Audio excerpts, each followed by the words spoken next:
Hey there, and welcome to Radio Free Bay Ridge. I'm Dan, and I'm joined in our teleconferencing studio with our co-host, Eric. Eric, how's it going, man? Co-host and senior education correspondent Dan, I'm ready and reporting. Back again after about a year. I think your last episode was in September of 2019. Oh, wow, that was a year ago, huh? How we can use data to better demand stuff from public schools. Man, remember when we had much easier problems? Weirdly enough, this is kind of a sequel to that episode where we're talking about data, but the data isn't just education outcomes. Seems like what people are worrying about is, is my kid gonna die? Or is my kid going to kill grandma? There's a lot of things going on here. And spoiler alert for the listeners, I'm going to just forecast this a little bit. None of the data is good right now. It's just not good. So we're going to talk about how complicated all that is. Happy Christmas, everyone. We're going to be a little bit of a downer.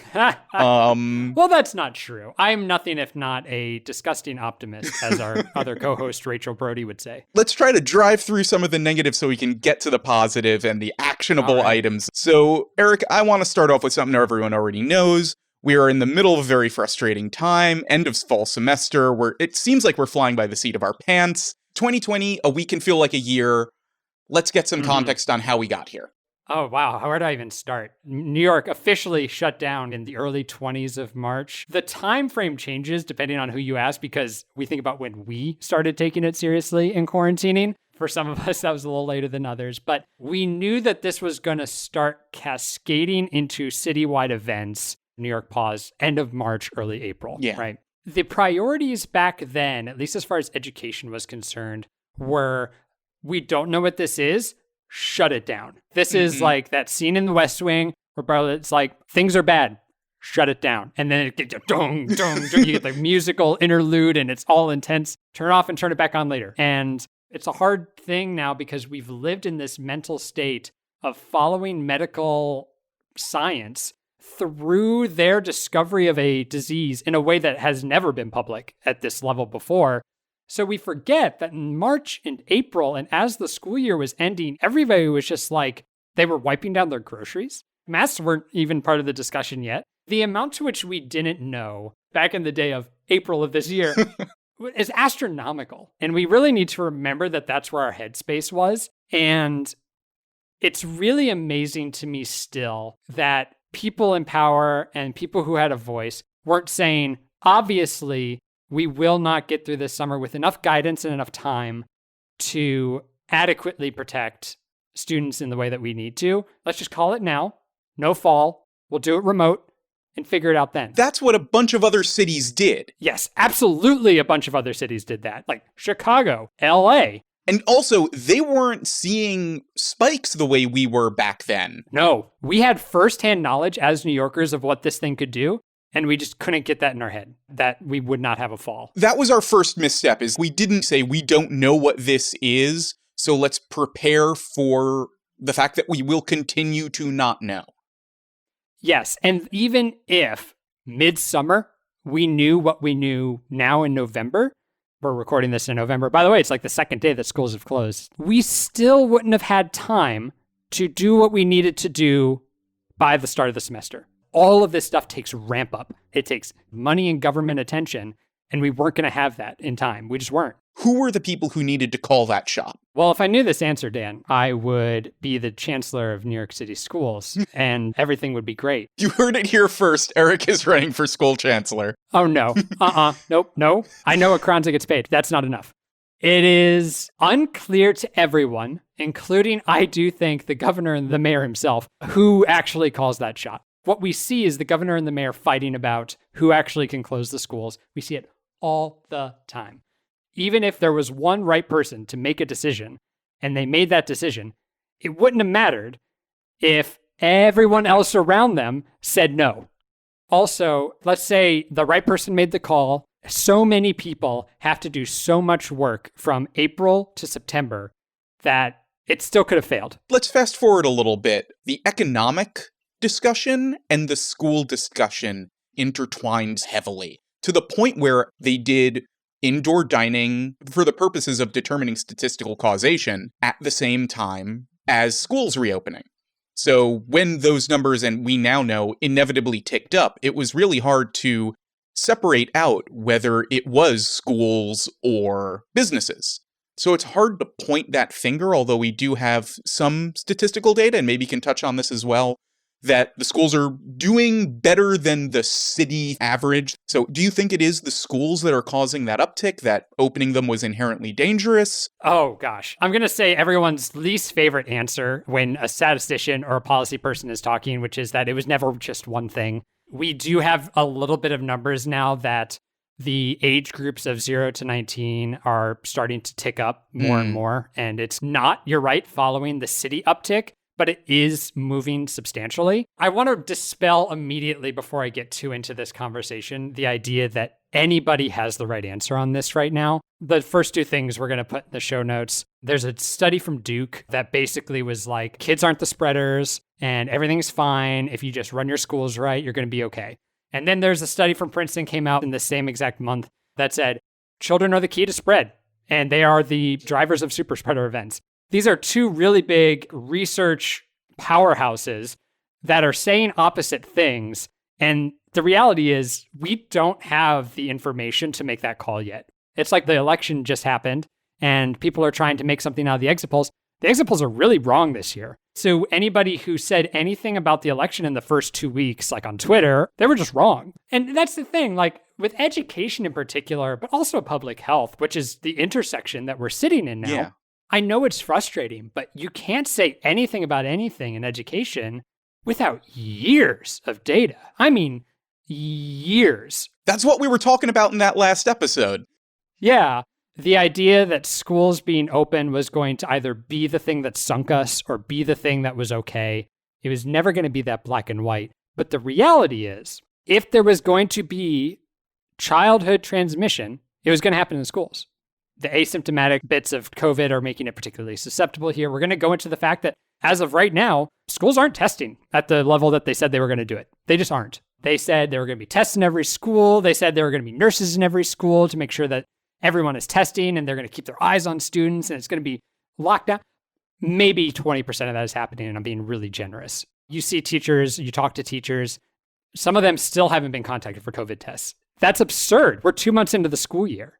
The idea that we even know if schools are a vector, we might never know, just by the raw fact that we aren't testing them enough to know. Yeah. If you really want to start tracing things back, at the end of the day, New York City was going to need a lot of money that it didn't have in order to either make schools open and able to test and fully staffed and protective of teachers and protective of students and the parents that those students go home to every day, or it was going to need a lot of money that it didn't have to expand remote learning, to expand broadband internet access, to expand Wi-Fi hotspots, to expand internet device allocation, a lot of other things that also just would have been a lot of money. And we had no federal government whatsoever for the first 6 months of this pandemic. And to say that we have it now is also being a little bit too generous. We're still waiting on money as of recording for the federal government for the first wave. The reason that economy and education got so intertwined, particularly now, is because I think, and I can't say I was in any of these rooms, obviously, because I'm just me,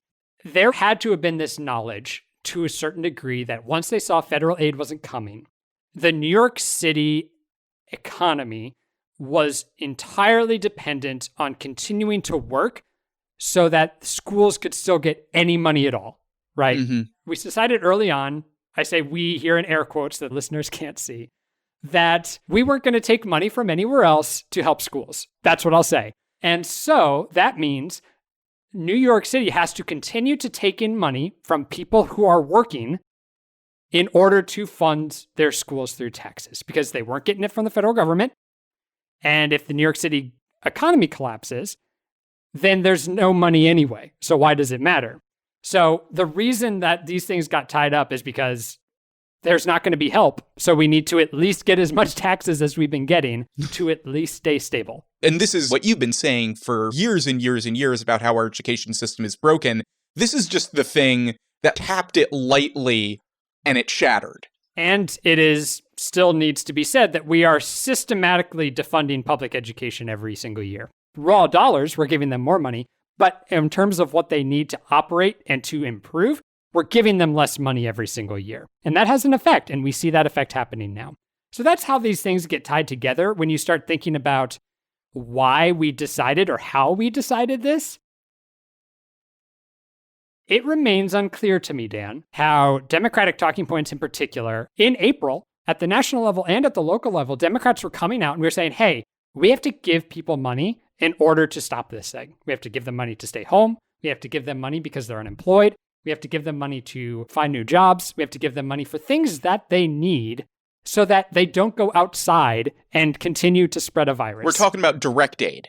Direct aid. And the Republican talking point was we need to get everything open as safely as we can manage so that the economy can continue even though we're going to be sick for the better part of a year, or at that point, we were thinking closer to 2 years. Yeah. So those two kind of competing arguments, the Democratic and Republican argument, at some point, the Democrats just stopped asking for it. They just receded into this space where, okay, we can ask for more unemployment benefits, but we should probably still open up schools. We can ask for another stimulus check, but let's definitely open up schools. We have to open up schools. I don't want to give too little credit here. The Democrats have held the line on another stimulus check. There's been a through line of unemployment insurance.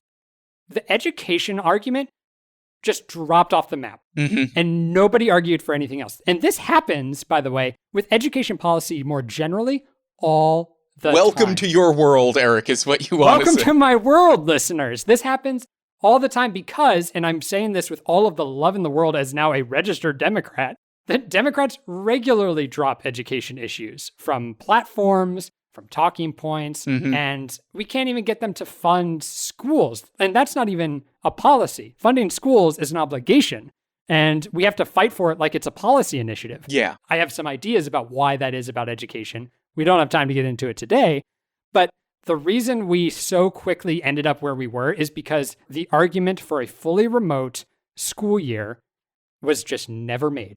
Yeah. It was considered, it was talked about a little bit, and then nobody fought for it. And that's why we didn't get it. We needed somebody in April saying, we need to do remote schools. We need to start now, even though we haven't even graduated our seniors yet, because it's going to be hard. And nobody wanted to do that. No one's going to see this curveball coming. Let's talk about the people who did get it done. Parochial schools and charters right now, without being part of that public policy world, they did a lot of the things that we should be seeing right now in our public schools. What did they do right? Yeah, so let's take a case study. This doesn't sit citywide, but Success Academy charters, they're the biggest charter in the city by a few metrics. They're fairly well known for a number of good and very bad reasons. And as somebody who is particularly critical of charters myself, what Success Academy did was they shut it down immediately. And even now, as of, I think, a couple of days ago, the head of Success Academy charters is like, we're still not going to open. We're keeping them shut because it's working for us and our kids aren't getting sick and their parents aren't getting sick. And so we can say that they did the right thing.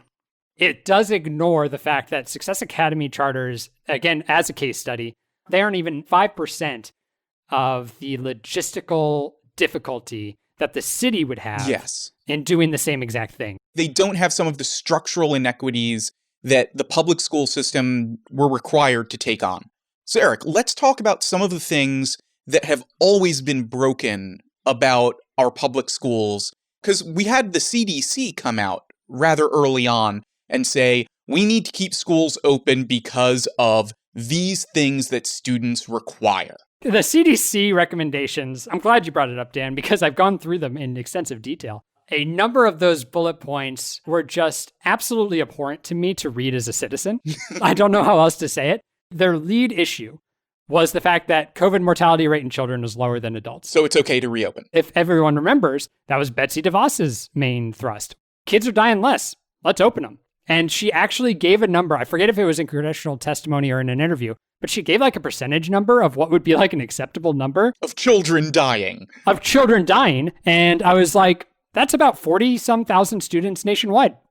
Okay, who wants to have their kid dead? Let's raise hands maybe? So argument number one for opening schools this cycle was there are acceptable numbers of dead children, which is abhorrent. It's abhorrent. So let's move on to bullet point number 2. So their next bit, and I'm going to try to fast forward through these a little bit, was that social and emotional health is going to be harmed. congratulations, we're all experiencing the same exact pandemic and all of our emotional and social health is harmed. And our schools weren't providing the appropriate amount of mental health resources anyway before this pandemic. We were supposed to have a therapist in every school. We were talking about it last year. Not anymore. Yeah. Other things that were coming in, it keeps children away from domestic violence issues. Great point. We could probably do something different about domestic violence than open schools, but that's just me. Food insecure students rely on schools for meals. I got to tell you, schools being open during the summer and handing out meals was wildly successful. They're so successful, they expanded it and they gave it to more than just students.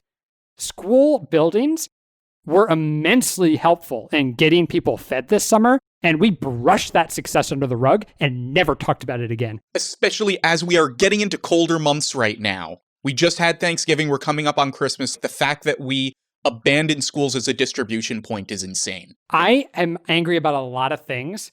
My top 3, Dan, is the fact that something was working so well, not just for students, not just for children, but for the public at large, and we ignored the fact that it was a success. We should have been slamming our fists on the table, saying, we found a way to distribute food better in New York City in a pandemic, and we did it safely, and we did it in places where there are food deserts already that we haven't addressed, and you're going to tell me that we're just not going to scream about it? I can't. We are so ready to grasp defeat from the jaws of victory. It destroys me.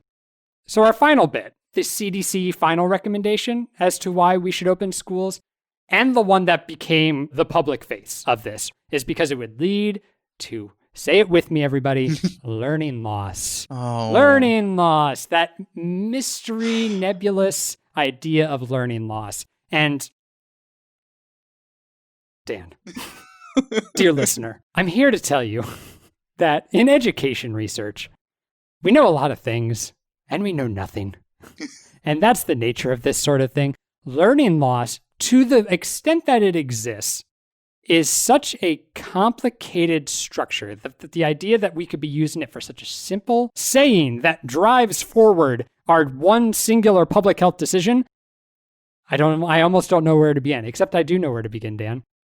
The concept of learning loss is more or less what it says on the tin. The idea is students will not learn as much in remote learning or by not going to school at all than they would if they were in school.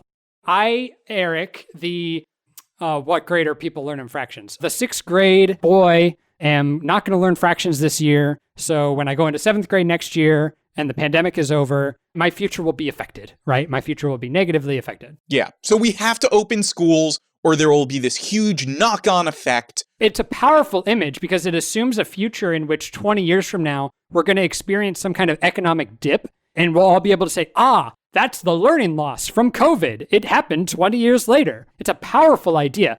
Here's the origins of it, Dan. We started talking about learning loss because we were talking about the amount to which Black and brown students, and particularly lower socioeconomic status, drop off in their learning over the summer and then pick it back up when school starts. That's where learning loss comes from. That doesn't sound like it's the same thing at all. It's not the same thing at all. And one, I would ask our listeners to think about why learning loss became important when it started happening to rich white kids, as opposed to happening to lower socioeconomic kids every year for, I kid you not, the past 50 years. Measurable, the last 50 years. The original research on this started in the 70s, folks. So we've known about it. It became important this year. Think about why. It's because it's happening to the rich white students. 2, it is not in question whether students with lower socioeconomic status are disadvantaged.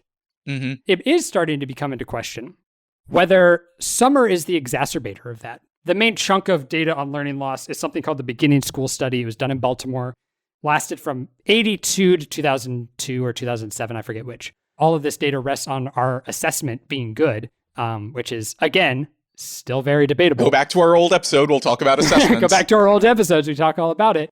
But there's studies coming out now that's like, hey, the fact that summer happens isn't maybe the thing that's leading to lower learning outcomes in these students. The idea that people aren't in school and that's hurting them is coming into question. And there is not consensus about it. Granted, there's a lot of years on the other end, But there's a lot of new data on that one. So we shouldn't freak out too much that a kid can't experience the traditional learning environment that we've come to expect for like 50 to 60 to 70 years. that's the button on the entire conversation. At the end of the day, are you worried about something that may not really be doing what you think it is? And are you ready for your kid to die for it?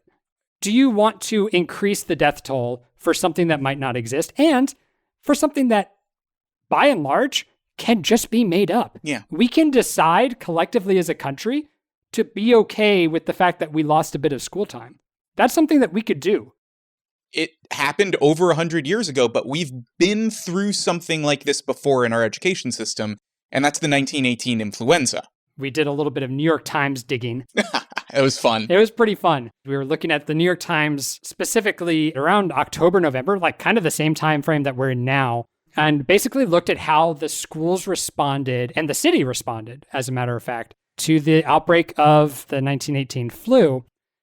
And it was a really interesting convergence. So just to summarize it up for the listeners really quick, New York City was really into this, like, a fad isn't the right word, but there was a couple of years there where they were just like really into expanding the public health infrastructure of New York City, not just like sewers. They were expanding the amount to which agencies had their fingers in different pies. They were talking about response plans. They were talking about hiring on doctors, nurses into places where you wouldn't expect doctors and nurses to be, including schools. They had a special committee set up specifically for talking between the school system and the healthcare system. And then influenza hit. And basically they went all out for it. To kind of make a long story short, they put nurses in every school. They empowered teachers to kind of notice symptoms or to talk to their students about their families to see if a family member was about to get sick and so that they could kind of get ahead of the spread a little bit. No TV, not easy to get mass communications out. Not everyone could afford a newspaper or read a newspaper. So like kept the schools open, but the reason it was done also is as a communication pathway to provide a public health service. I think they gave kids leaflets and information that they could bring back to their parents as a way of combating the virus. The schools were a part of how they fought the virus, and they were treated as such. 900,000 pamphlets went out through the New York City public school system in 1918. 900,000. There weren't 900,000 students.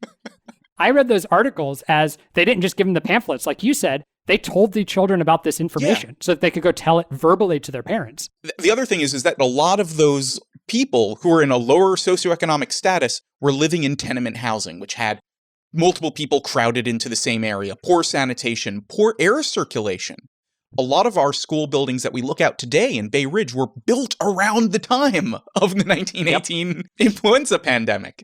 Those school buildings were brand new. They had all of the new technology to keep kids safe. I remember as we were ramping up to opening schools, they were talking about how many windows actually still opened in these buildings. Whereas in 1918, when we kept them open, they were the best choice. Keeping kids in those environments were better than keeping them in tenement buildings where it was spreading. It was almost evacuating kids for a big part of the day out of these conditions. That actually happened. We found out from our research. The head of the influenza response unit in New York City, Dr. Copeland, his son got sick because he wasn't in school.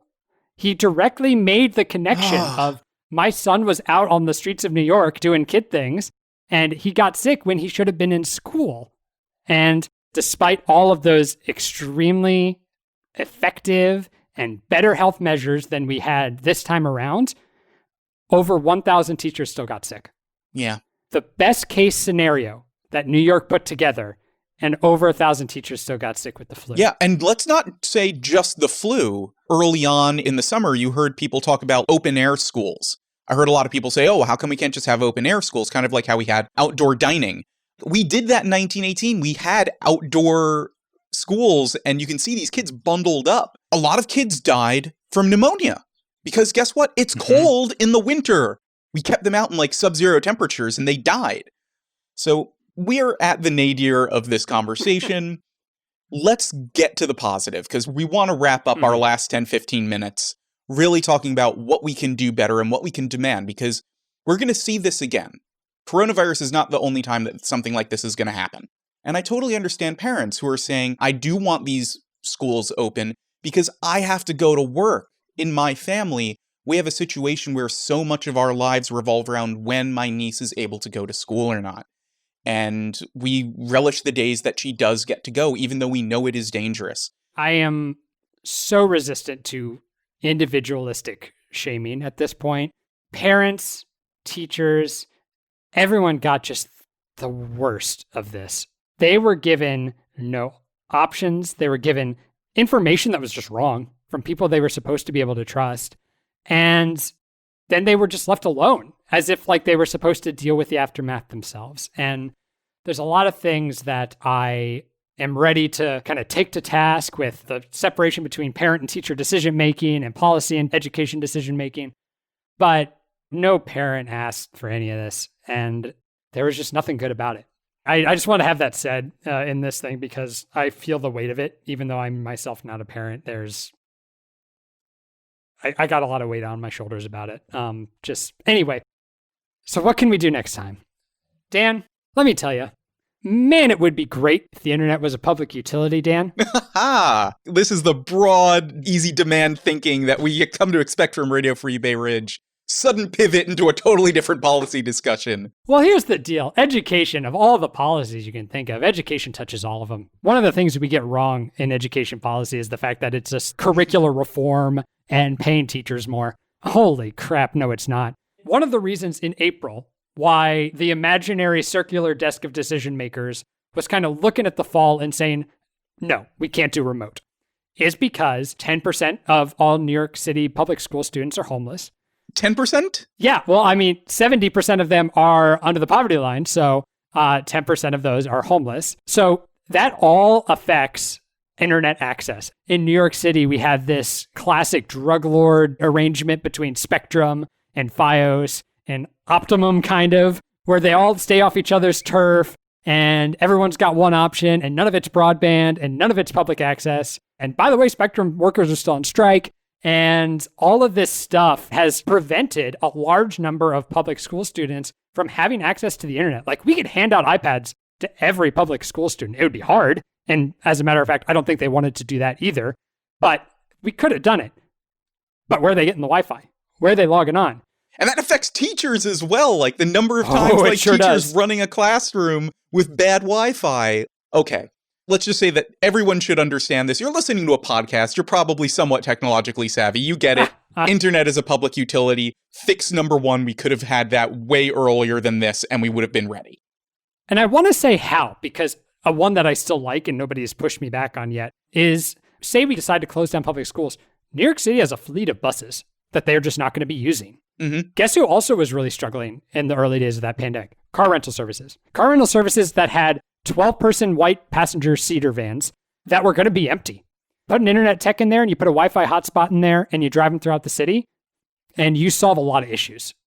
The buses exist, the vans exist, suddenly every student has access to Wi-Fi. And obviously I'm oversimplifying a public policy fact, but this is something that we have access to until we have fully accessible public broadband. Because if you want to hear a horror story, talk about teachers dropping off calls and then hosts going to other people. Reliable internet for everybody is step one. Now the issue that we talked about a little bit earlier, which is education being childcare. It's not. I want to repeat about 5 times. It's not, and it's also not.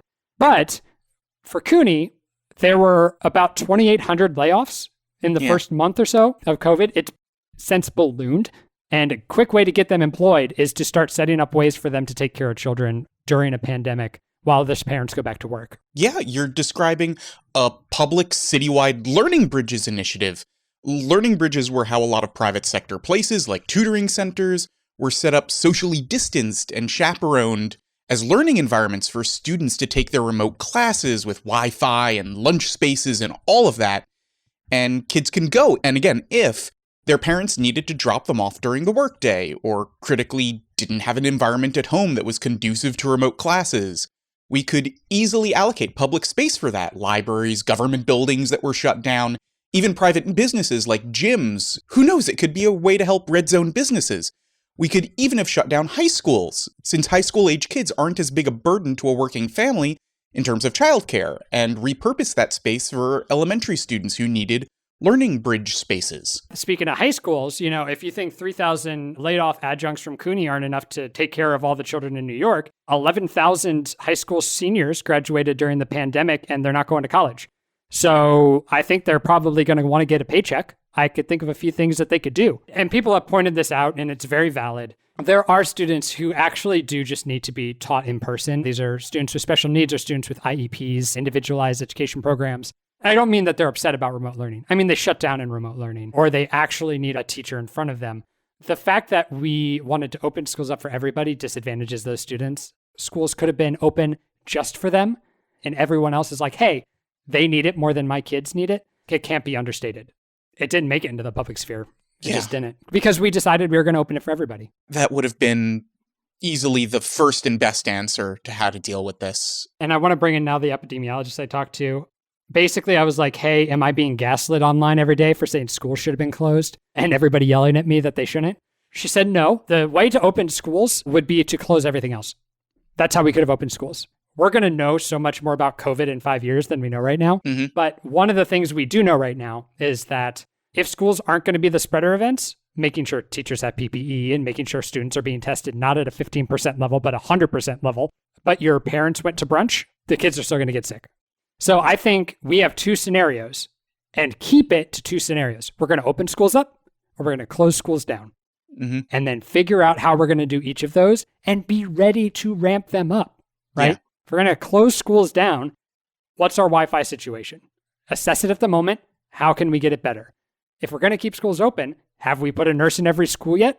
Have we put a therapist in every school yet? Mm-hmm. Do we have stockpiled PPE that they can use in an emergency and in a manufacturing crisis where we don't have any anymore? Yeah. That's the kind of long-term planning that needs to happen. And it needs to have so many decisions made before it hits so that we can stop all of this. I think we need to do this. The governor wants to do this. The teachers union is banging on this thing over here, and the chancellor's over here doing this dance. Most of the decisions need to be made so that they are out of everyone else's hands and people know what's going on. And that also means that we're going to need to demand a different way of how we fund schools. Schools can't just be tied to the economic well-being of the city. And unfortunately, that's a really difficult thing to really decouple.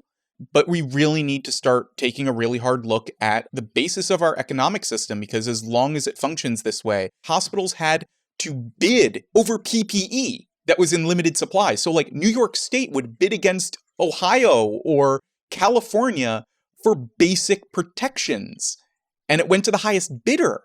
And when they didn't get it, Dan, they put doctors in trash bags. Yeah. That's something we cannot ever forget that happened. I know people hate hearing this, but there's no way we get out of this without giving schools more money. I really hate to break people's heart and tell them that, but we could really start by giving them the money they're supposed to have already, which they currently don't have, to the magnitude of multiple millions of dollars. So I hate to say that a solution is throwing money at a thing, but the solution here is throwing money at a thing. So what are some other things that we could have done better and prepped for this time around? We absolutely could have done a lot better on the political sphere of things. There were a lot of instances of politicians who didn't know what to do, so they defaulted to the loudest voice in the room. Mm-hmm. There was a distinct lack of political leadership when it came to schools, despite the fact that I know for a fact healthcare officials and education policy experts were in their ears and they just weren't listened to. And there is definitely a political infrastructure needed in terms of how to get people's attention. But everyone rolled over on this, and that was really unacceptable. Everyone was waiting for someone else to make the big decision. Local electeds didn't feel like they had the authority to make those calls. Justin Brannan can't write the Department of Education's budget. I'm sure he would be stoked if he could. I think he'd do great things if he could, but he can't do it. On our end, I'm going to tell this to our listeners, and not because Dan needs to hear it. People like us, Dan, could do a hell of a lot better at putting the line in the sand and making just so clear what that line is. If we want X from a politician, We have to be so obvious what that is. I can't go to Justin and say, close the schools down. That's not a line that he can work with, right? Yeah. He can't just get on his Twitter account and say, close the schools. We have enough politicians who try to work that way anyway. We have enough right-wing trolls on his threads that think that that's how it works. It's not. Right. I've come to realize that at a certain point, parents need to just be parents, and education policy people need to be education policy people, and teachers need to be teachers. And we all do better by talking about the things that we know. No one knows a parent's kid better than the parent. Nobody knows education policy better than a policy researcher. And nobody knows their classroom like a teacher. And if we can work together on those things, we get a little less factional. So it needs to be incumbent on me, who knows education policy, who has sources in public health, to say, you have public health and you have education on your side. I'll be there for you, behind you when you announce it. This is a tangible thing. Yeah, do it. But leadership lacked in this pandemic. And I don't think I'm being controversial in saying that at the local or national level. Think about how COVID got so messed up. We had a bunch of people who were eminently unqualified from the federal government managing a federal crisis. We had entire departments in our government wiped of career civil servants. And we had a ton of people who did not stay in their lane and complicated that narrative. That was from the federal side. That's from the state side. That was Cuomo and nursing homes. That was on the local level where local politicians weren't sure what lane they even had because a lot of local electeds wear so many hats. Is it up to Mark Traeger, who chairs the education committee, to make a statement? Yeah. And then parents were left with the bag of making that demand.